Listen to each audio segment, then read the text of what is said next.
तो बहुत समय पहले की बात है। गंगानगर गांव में बबलू नाम का एक आदमी रहता था।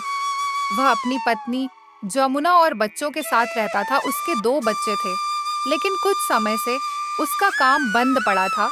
इसलिए वह बहुत ही परेशान रहता था कि उसकी पत्नी और बच्चों का क्या होगा। इसलिए उसने सोचा कि क्यों न जाकर दूसरे गांव में काम करके पैसा कमाया जाए। जमुना में सोच रहा था, क्यों ना जाकर दूसरे गांव में काम करा जाए। ये हमारा काम धाम सब बंद हो गया है, बच्चे भी बड़े हो रहे हैं। ये बात तो तुम्हारी सही है, पर काम करने जाओगे कहाँ?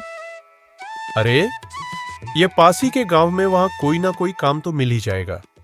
मैं कल ही काम की तलाश में दूसरे गांव निकल जाऊंगा। और अगले ही दिन बबलू जल्दी ही उठ जाता है। चलो मैं अब निकलता हूँ जमुना। ठीक है जी, मैंने तुम्हारे लिए रास्ते में खाने के लिए रोटी रख दी है। जब भूख लगे तो खा लेना, ठीक है? अब बबलू दूसरे गांव में काम ढूंढने के लिए निकल जाता है। वह चलते चलते दूर एक जंगल में पहुंच जाता है। क्यों ना मैं इसी कुएं पर बैठकर खाना ही खा लूं। और इतना कहकर ही बबलू उसी कुएं पर खाना खाने के लिए बैठ जाता है और अपनी रोटी की पोटली खोलकर देखता है। अरे, भूख तो बहुत तेज से लगी है, चलो जल्दी से खा लेता हूं। एक को खाऊं या दो को खाऊं या तीन को खाऊं या चारों को खा जाऊं। और इतना कहकर वो खाना खाने लगता है। और वह जिस कुएं पर बैठकर खाना खा रहा होता है, उसी कुएं के अंदर 4 चुड़ैल रह रही होती हैं। लगता है यह आदमी तो हमसे भी ज्यादा बड़ा ताकतवर भूत लगता है। यह तो हमें खाने की बात कर रहा है। क्यों न चलकर इसके पास विनती करते हैं कि हमें ना खाए। तभी पहली चुड़ैल निकलकर बबलू के पास आती है और बबलू से कहती है, हम भूत हैं और हमें मत खाइए, और बदले में आप जो कहोगे हम आपको सब देंगे, और अब हमें मत खाइए। बबलू चुड़ैल को देखकर डर जाता है। अरे, मुझे बहुत ही भूख लगी है तो मैं खाऊंगा ही। देखिए, आप हमें मत खाइए, हम आपको बहुत सारे पैसे देंगे। और यह कहकर चुड़ैल तुरंत अपनी जादुई शक्ति से बहुत सारे पैसे देती है और कुएं में वापस चली जाती है। शाम भी बहुत हो चुकी थी। बबलू भी अपने घर की ओर चला जाता है। बबलू के पास इतने सारे पैसे देखकर जमुना चौंक जाती है। इतने सारे पैसे कहाँ से लाए हो? लगता है तुम्हें दूसरे गांव में कोई काम मिल गया है। थोड़ा सा सांस ले लो, उसके बाद बताता हूँ। मुझे काम तो नहीं मिला। और बबलू फिर वहाँ जो कुछ भी हुआ था वो जमुना को बताता है। लगता है उन लोगों के पास बहुत सारा धन है। उन्होंने मुझे पैसे दिए और मैं लेकर आ गया। बबलू और उसकी पत्नी बहुत ही खुश होते हैं। अगले दिन सुबह उठते ही जमुना बबलू से कहती है, आप आज फिर से दूसरे गांव जाना और उसी कुएं पर बैठकर खाना खाना जैसे कल खाया था, और फिर वह चुड़ैल आपको बहुत सारा धन देगी। अरे जमुना, तुम कैसी बातें कर रही हो? वो चुड़ैल मुझे मार भी सकती है। तुम क्यों डरते हो? वो तुमसे ही डरती हैं, तभी तो तुम्हारे पास विनती करने आई थी। मैं नहीं जाऊंगा, इतने पैसे दिए हैं। इन पैसों से मैं कोई ना कोई व्यवस्था कर लूंगा, जिससे हमें आगे कोई समस्या नहीं होगा। मुझे नहीं पता, आप दोबारा फिर जाओ। और क्या पता फिर आपके डर के मारे और भी ज्यादा पैसे दे दे तो। अरे भाग्यवान, पागल हो गई हो, ये ठीक नहीं है। अगर आप उसके पास नहीं गए तो मैं बच्चों के साथ अपनी जान दे दूंगी।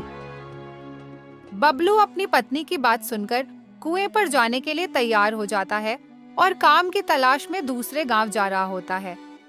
मैं जा रहा हूं, तुम अपना और बच्चों का ख्याल रखना।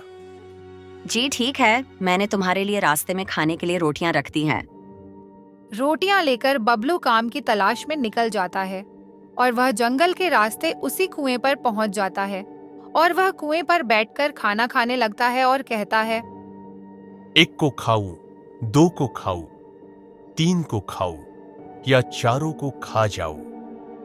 और बबलू इतना कहता ही है कि दूसरी चुड़ैल वहां आ जाती है और बबलू से चुड़ैल बोलती है, अगर आप जो मांगोगे हम आपको देंगे। बोलो आपको क्या चाहिए, लेकिन हमें कृपा करके न खाओ। अच्छा, मैं तुमसे जो मांगूंगा आप मुझे दोगे। तो ठीक है, तो आप बहुत सारा सोना दे दो। तो वह चुड़ैल बबलू को फौरन बहुत सारा सोना देती है और कहती है, तो अब मैं इस कुएं के अंदर चली जाती हूँ और आप भी यहाँ से चले जाओ। इतना कहकर चुड़ैल अपने कुएं में चली जाती है और बबलू भी अपने घर की ओर चला जाता है और घर पहुंचकर अपनी पत्नी को बुलाता है। जमुना, अरे ओ जमुना, इधर आओ। और जमुना बबलू की आवाज सुनकर कमरे से निकल कर आती है और बबलू जमुना के हाथ में चुड़ैल के दिए हुए सोना देता है।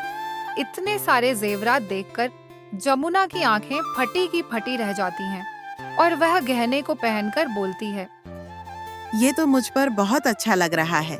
लगता है कि उन चुड़ैलों के पास बड़ी रुपया पैसा जेवर हैं। तो अब तुम ऐसा करना, कल जाकर हीरे मोती मांगना उनसे। अब तो मैं बिल्कुल भी नहीं जाऊंगा।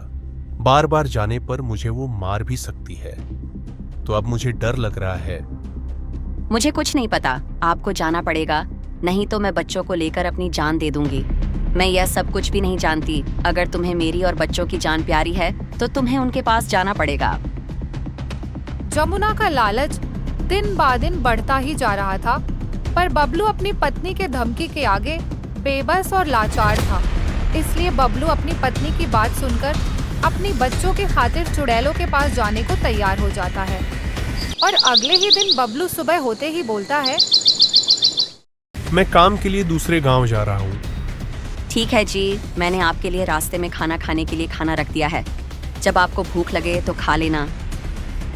और इसके बाद बबलू खाना लेकर काम पर निकल जाता है और जंगल के रास्ते उसी कुएं पर पहुंचता है जिसके अंदर चुड़ैल रहती थी, और वह कुएं पर बैठकर खाना खाने लगता है और फिर से वही बोलता है जो पिछली बार बोला था। तभी कुएं से चुड़ैल निकलकर आती है और उससे बोलती है, आपको क्या चाहिए? मैं जो बोलूंगा वह तुम मुझे दोगी। फिर वो हीरे और मोती मांगता है और चुड़ैल बिना कुछ सोचे समझे तुरंत वो बबलू को हीरे मोती दे देती है और फिर वो अंदर चली जाती है। बबलू भी हीरे मोती लेकर अपने घर की ओर चला जाता है और घर पहुंचकर वह अपनी पत्नी को दे देता है। अब तो हम मालामाल हो गए। अब हमें किसी भी चीज की कोई कमी नहीं रहेगी। जमुना को इतना सब कुछ मिलने के बाद भी उसका पेट अभी तक नहीं भरता और फिर वह बबलू से कहती है, सुनो जी, आप कल फिर उस कुएं पर जाना और ऐसी चीज मांगना जो कभी खत्म ही ना हो।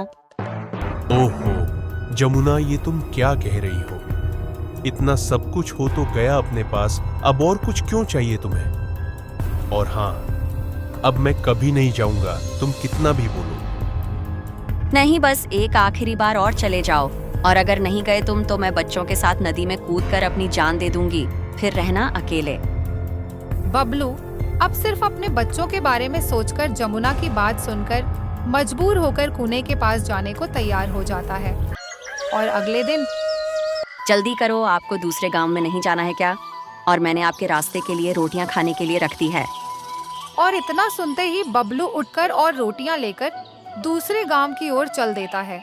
रास्ते में बबलू ये सोचते हुए जाता है, ऐसा क्या मांगूं जिससे मेरी पत्नी जमुना को सबक मिल जाए। तभी वह जंगल के रास्ते उसी कुएं पर पहुंच जाता है और कुएं पे बैठकर खाना खाने लगता है और हमेशा की तरह फिर से वही बोलने लग जाता है, एक को खाऊं, दो को खाऊं, तीन को खाऊं या चारों को खा जाऊं। इतना कहते ही सब चुड़ैल बाहर आ जाती हैं और बोलती हैं, तुम कैसे आदमी हो? हमने तुम्हें इतना सब कुछ दिया, तब भी तुम हम चुड़ैलों को खाने की बात कर रहे हो। वह माफ कर दो, यह सब मैं नहीं, मेरी पत्नी जमुना मांग रही है। मैं खुद उसके इस लालच की वजह से बेहद शर्मिंदा हूं। इसमें मेरी कोई गलती नहीं है। और इतना सुनते ही चुड़ैल अपनी जादुई शक्ति से सब पता लगा लेती है कि यह सब बबलू की पत्नी जमुना का करा धरा है। तुम्हें कुछ कहने की जरूरत नहीं, हमें अब सब पता है कि यह सब तुम्हारी पत्नी लालच में कर रही है। अब तुम यह बताओ, तुम्हारी पत्नी ने अब क्या मांगा है? उसने कहा है कि इस बार ऐसी चीज मांगना जो हम कितना भी खर्च करें फिर भी वह खत्म ही ना और बढ़ती ही जाए। और इतना सुनते ही चुड़ैल ने अपनी जादू से एक डंडा और रस्सी लाई और बोली, यह लो, तुम यह डंडा और रस्सी ले जाकर अपनी पत्नी जमुना को देना और उससे कहना कि ये लो, अब तुम इससे जितना मांगोगी वह तुम्हें उतना ही देंगी, जो खत्म ही नहीं होगा और बढ़ता जाएगा। बबलू चुड़ैलों से ठंडा और रस्सी लेकर हंसी खुशी अपने घर की ओर चल देता है और घर पहुंचकर रस्सी और डंडा जमुना को देता है और चुड़ैल की कही बात जमुना को कहता है। डंडा और रस्सी लेकर जमुना बोलती है, ओ रस्सी और डंडे, मुझे ऐसा कुछ दे जो कभी खत्म ही ना हो। फिर क्या था, रस्सी जमुना को बांधती है और डंडा उसे मारने लगता है। अरे अरे, ये क्या हो रहा है? ये रस्सी ने मुझे बांध लिया है और डंडा तो मुझे मार रहा है। अजी देखो, ये क्या हो रहा है मेरे साथ, मेरी मदद करो ना। क्यों? अब मजा आया तुम्हें? तुम्हें ऐसा ही चीज चाहिए था ना, जो कभी भी खत्म ना हो। अरे मेरी मदद करो, इसे रोको किसी तरह से, नहीं तो मैं मर जाऊंगी। इतना कहते ही डंडे से आवाज आती है, अब तुम्हें अपनी गलती का एहसास हो गया है ना, और तुम ऐसा करो, अब बबलू से माफी मांगो तो मैं तुझे छोड़ दूंगा। और इतना कहते ही जमुना बबलू से माफी मांगती है। अजी आप मुझे माफ कर दो, मैं अब से कभी भी ऐसा नहीं करूंगी। यह सुनते ही डंडा रुक जाता है और रस्सी उसे खोल देती है। इस तरह जमुना को सबक मिल जाता है और वह सुधर जाती है। और इस कहानी से हमें यह सीख मिलती है कि हमें कभी भी किसी चीज की लालच नहीं करनी चाहिए, क्योंकि लालच बुरी बला है। अगर आपको हमारी कहानी अच्छी लगी हो तो वीडियो को एक लाइक और चैनल को सब्सक्राइब करना ना भूलें। धन्यवाद।